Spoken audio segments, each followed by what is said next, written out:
Hi friends, welcome to my channel Nisho Online Services. Gruhalakshmi ಯೋಜನೆಯ ಜನವರಿ ತಿಂಗಳಿನ 5ನೇ ಕಂತಿನ 2000 ಹಣವನ್ನು ಪಡೆಯಲು ಸರ್ಕಾರ ಇಲ್ಲಿ ಮತ್ತೆ ಒಂದು ಹೊಸ ಅಪ್ಡೇಟ್ ಅಂದರೆ ಹೊಸ ರೂಲ್ಸನ್ನು ಜಾರಿಗೊಳಿಸಿದೆ. ಆ ರೂಲ್ಸ್ ಏನು ಅಂತ ನೀವು ತಿಳ್ಕೋಬೇಕು ಅಂದರೆ ವಿಡಿಯೋನ ಎಲ್ಲೂ ಸ್ಕಿಪ್ ಮಾಡದೆ ಎಂಡ್ವರೆಗೂ ನೋಡಿ. ಹಾಗೆ ಯಾರಾದರೂ ಇದೇ ಫಸ್ಟು ನನ್ನ ಚಾನಲನ್ನು ನೋಡ್ತಾ ಇದ್ದರೆ ಇಲ್ಲೇ ಸಬ್ಸ್ಕ್ರೈಬ್ ಮಾಡಿ. ಈ ವಿಡಿಯೋ ನಿಮಗೆ ಇಷ್ಟವಾದಲ್ಲಿ ಈ ವಿಡಿಯೋಗೆ ಒಂದು ಲೈಕ್ ಕೊಡಿ, ವಿಡಿಯೋನ ಬೇರೆಯವರಿಗೂ ಸಹ ಶೇರ್ ಮಾಡಿ. ಮೊದಲನೇದಾಗಿ 4ನೇ ಕಂತಿನ ಹಣದ ಬಗ್ಗೆ ನಾವು ನೋಡೋದಾದರೆ ಈ 4ನೇ ಕಂತಿನ ಹಣ ತುಂಬ ಸ್ಪೀಡಾಗಿ ತುಂಬ ಫಾಸ್ಟಾಗಿ ಎಲ್ಲ ಫಲಾನುಭವಿಗಳ ಖಾತೆಗೂ ವರ್ಗಾವಣೆ ಮಾಡ್ತಾ ಇದ್ದಾರೆ. ಈಗಾಗಲೇ 80% ಮಹಿಳೆಯರಿಗೆ ಈ ಒಂದು ಗೃಹಲಕ್ಷ್ಮಿ ಯೋಜನೆ 4ನೇ ಕಂತಿನ ಹಣ ತಲುಪಿದೆ. ಇನ್ನೂ ಒಂದು 20% ಜನರಿಗೆ ತಲುಪಬೇಕು. ಈ 20% ಜನರಿಗೂ ಸಹ ನಾವು ಇದೇ ಜನವರಿ ತಿಂಗಳ 15ನೇ ತಾರೀಕಿನ ಒಳಗಡೆನೆ ತಲುಪಿಸ್ತೀವಿ ಅಂತ ಮಾಹಿತಿಯನ್ನು ಕೊಟ್ಟಿದ್ದಾರೆ. ಹಾಗೆ ಇಲ್ಲಿ 5ನೇ ಕಂತಿನ ಹಣ ಯಾವಾಗ ಬರುತ್ತೆ ಅಂತ ನಾವು ನೋಡೋದಾದರೆ ಈ 5ನೇ ಕಂತಿನ ಹಣನೂ ಸಹ ಇದೇ ಜನವರಿ ತಿಂಗಳ 20ನೇ ತಾರೀಕಿನ ನಂತರ ಬೇಗನೆ ಈ ಒಂದು ಹಣವನ್ನು ಸಹ ಬಿಡುಗಡೆ ಮಾಡಿ ಫಲಾನುಭವಿಗಳ ಖಾತೆಗೆ ವರ್ಗಾವಣೆ ಮಾಡ್ತೀವಿ ಅಂತ ಒಂದು ಹೊಸದಾಗಿ ಅಪ್ಡೇಟನ್ನು ಕೊಟ್ಟಿದ್ದಾರೆ. ಹಾಗೆ ಈ 5ನೇ ಕಂತಿನ ಹಣ ಪಡೆಯೋದಕ್ಕೆ ಹೊಸ ರೂಲ್ಸನ್ನು ಸಹ ಇಲ್ಲಿ ಸರ್ಕಾರ ಜಾರಿಗೊಳಿಸಿದೆ. ಆ ರೂಲ್ಸ್ ಏನು ಅಂತ ನೋಡೋದಾದರೆ ಗೃಹಲಕ್ಷ್ಮಿ ಯೋಜನೆಗೆ ಮತ್ತೊಮ್ಮೆ ಅರ್ಜಿಯನ್ನು ಸಲ್ಲಿಸಬೇಕು. ಮತ್ತೊಮ್ಮೆ ಅರ್ಜಿಯನ್ನು ಸಲ್ಲಿಸೋದಕ್ಕೆ ಅವಕಾಶವನ್ನು ಕೊಟ್ಟಿದ್ದಾರೆ. ಹಾಗಾದರೆ ಇದಕ್ಕೆ ಯಾರೆಲ್ಲ ಅರ್ಜಿ ಹಾಕಬೇಕು, ಯಾರೆಲ್ಲ ಅರ್ಜಿ ಹಾಕಬಾರ್ದು ಅಂತ ನಾವು ನೋಡೋದಾದರೆ ಈಗಾಗಲೇ ಯಾರೆಲ್ಲ 1, 2, 3 ಮತ್ತು 4ನೇ ಕಂತಿನ ಹಣವನ್ನು ಪಡ್ಕೊಂಡಿದ್ದೀರೋ ಅಂಥವ್ರು ಯಾರೂ ಸಹ ಈ ಒಂದು ಗೃಹಲಕ್ಷ್ಮಿ ಯೋಜನೆಗೆ ಮತ್ತೊಮ್ಮೆ ಅರ್ಜಿ ಹಾಕೋ ಅವಶ್ಯಕತೆ ಇಲ್ಲ. ನೆಕ್ಸ್ಟ್ ಈಗ ನಾವು 1ನೇ ಕಂತಿನ ಹಣ ಮಾತ್ರ ಬಂದಿದೆ, ಹಾಗಾದರೆ ನಾವು ಅರ್ಜಿ ಹಾಕಬೇಕಾ ಅಂತ ಅಂದರೆ ಈಗ ನೀವು 1 ಕಂತಿನ ಹಣ ಪಡೆದಿದ್ದೀರಾ ಅಂದರೆ ನಿಮಗೆ ಇನ್ನು ಮುಂದೆ ಈ ಎಲ್ಲ ಕಂತಿನ ಹಣನೂ ಸಹ ಬರುತ್ತೆ ಅಂತಲೇ ಅರ್ಥ. ಹಾಗಾಗಿ ಇವರು ಸಹ ಅರ್ಜಿ ಸಲ್ಲಿಸೋ ಹಾಗಿಲ್ಲ.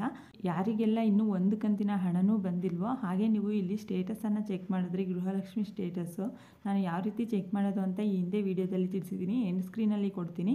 ಅದ್ರ ಮೇಲೆ ಹೋಗಿ ಆ ವಿಡಿಯೋ ಮೇಲೆ ಕ್ಲಿಕ್ ಮಾಡಿ ನೀವು ಫುಲ್ ಇನ್ಫಾರ್ಮೇಷನನ್ನು ತಿಳ್ಕೊಬೋದು. ಅಲ್ಲಿ ಅಪ್ರೂವ್ಡ್ ಅಂತ ಸ್ಟೇಟಸ್ ಬರುತ್ತೆ. ಅಪ್ರೂವ್ಡ್ ಅಂತ ಬಂದಿರೋರು ಈ ಒಂದು ಗೃಹಲಕ್ಷ್ಮಿ ಯೋಜನೆಗೆ ಅರ್ಜಿ ಸಲ್ಲಿಸೋ ಹಾಗಿಲ್ಲ. ನಿಮ್ದು ಏನಾದರೂ ಅಪ್ರೂವ್ಡ್ ಅಂತ ಬಂದಿಲ್ಲ ಅಂತ ಅಂದರೆ ನೀವು ಮತ್ತೊಮ್ಮೆ ಗೃಹಲಕ್ಷ್ಮಿ ಯೋಜನೆಗೆ ಅರ್ಜಿಯನ್ನು ಸಲ್ಲಿಸಬೇಕಾಗಿರುತ್ತೆ. ಇನ್ನು ತುಂಬ ಮಹಿಳೆಯರು ಈ ಒಂದು ಗೃಹಲಕ್ಷ್ಮಿ ಯೋಜನೆಗೆ ಅರ್ಜಿಯನ್ನು ಹಾಕೋದಕ್ಕೆ ಹಿಂದೆ ಸಾಧ್ಯವಾಗಿರಲಿಲ್ಲ. ಈಗ KYC ಸಮಸ್ಯೆಯಿಂದ, ಬ್ಯಾಂಕ್ ಅಕೌಂಟ್ ಪ್ರಾಬ್ಲಮ್ಮಿಂದ, ಆಧಾರ್ ಕಾರ್ಡು ಪ್ರಾಬ್ಲಮ್ಮಿಂದ, ರೇಷನ್ ಕಾರ್ಡ್ ಪ್ರಾಬ್ಲಮ್ಮಿಂದ ಇಂತಹ ಹಲವಾರು ಸಮಸ್ಯೆಗಳಿಂದ ನೀವು ಈ ಹಿಂದೆ ಅರ್ಜಿಯನ್ನು ಹಾಕೋಕ್ಕೆ ಆಗಿರಲ್ಲ. ಹಾಗೆ ನಿಮ್ಮ ರೇಷನ್ ಕಾರ್ಡಲ್ಲಿ ಏನಾದರೂ ಅಪ್ಡೇಟ್ ಮಾಡಿಸ್ಬೇಕಿತ್ತು, ಇಂತಹ ಹಲವಾರು ಸಮಸ್ಯೆಗಳಿಂದ ನೀವು ಈ ಹಿಂದೆ ಅಪ್ಲಿಕೇಶನನ್ನು ಹಾಕೋಕ್ಕೆ ಸಾಧ್ಯ ಆಗಿರೋಲ್ಲ. ಈಗ ಅಂಥವರೆಲ್ಲನೂ ಸಹ ಈ ಒಂದು ಗೃಹಲಕ್ಷ್ಮಿ ಯೋಜನೆಗೆ ಅಪ್ಲೈ ಮಾಡ್ಬೋದು.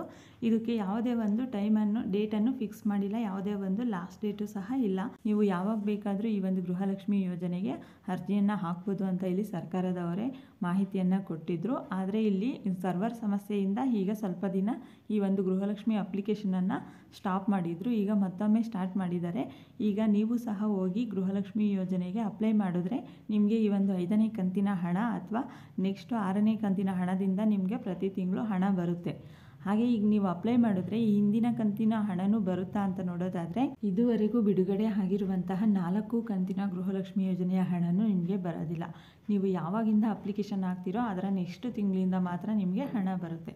ನೆಕ್ಸ್ಟ್ ಈ ಒಂದು ಗೃಹಲಕ್ಷ್ಮಿ ಯೋಜನೆಗೆ ಎಲ್ಲೆಲ್ಲಿ ಅಪ್ಲಿಕೇಶನನ್ನು ಹಾಕೋದು ಅಂತ ನೋಡೋದಾದರೆ ನಿಮ್ಮ ಹತ್ತಿರದ ಗ್ರಾಮವನ್ನು, ಬೆಂಗಳೂರನ್ನು ಹಾಗೆ ಬಾಪೂಜಿ ಸೇವಾ ಕೇಂದ್ರಗಳಲ್ಲಿ ನೀವು ಈ ಒಂದು ಗೃಹಲಕ್ಷ್ಮಿ ಯೋಜನೆಗೆ ಅಪ್ಲಿಕೇಶನನ್ನು ಹಾಕ್ಬೋದು. ನೆಕ್ಸ್ಟ್ ಗೃಹಲಕ್ಷ್ಮಿ ಯೋಜನೆಗೆ ಅಪ್ಲೈ ಮಾಡೋದಕ್ಕೆ ಯಾವೆಲ್ಲ ಡಾಕ್ಯುಮೆಂಟ್ಸು, ಯಾವೆಲ್ಲ ದಾಖಲೆಗಳು ಬೇಕು ಅಂತ ನೋಡೋದಾದರೆ ನಿಮ್ಮ ರೇಷನ್ ಕಾರ್ಡು, ಆಧಾರ್ ಕಾರ್ಡು, ಹಾಗೆ ಆಧಾರ್ ಕಾರ್ಡಿಗೆ ಲಿಂಕ್ ಆಗಿರುವ ಮೊಬೈಲ್ ನಂಬರು ಇಷ್ಟನ್ನು ಸಹ, ಹಾಗೆ ಬ್ಯಾಂಕ್ ಪಾಸ್ಬುಕ್ಕು ಈ ಎಲ್ಲದರನ್ನು ತಗೊಂಡೋದ್ರೆ ನಿಮಗೆ ಅಲ್ಲೇ ತಕ್ಷಣವೇ ಈ ಒಂದು ಗೃಹಲಕ್ಷ್ಮಿ ಯೋಜನೆಗೆ ಅಪ್ಲಿಕೇಶನನ್ನು ಹಾಕಿ ಒಂದು ಮಂಜೂರಾತಿ ಪತ್ರವನ್ನು ಕೊಡ್ತಾರೆ. ಇನ್ನು ಯಾರೆಲ್ಲ ಈ ಒಂದು ಗೃಹಲಕ್ಷ್ಮಿ ಯೋಜನೆಗೆ ಅರ್ಜಿ ಹಾಕಿಲ್ವೋ ಅಂಥವರು ಬೇಗ ಅರ್ಜಿಯನ್ನು ಸಲ್ಲಿಸಿ 5ನೇ ಕಂತಿನ ಹಣವನ್ನು ಪಡ್ಕೋಬೋದು.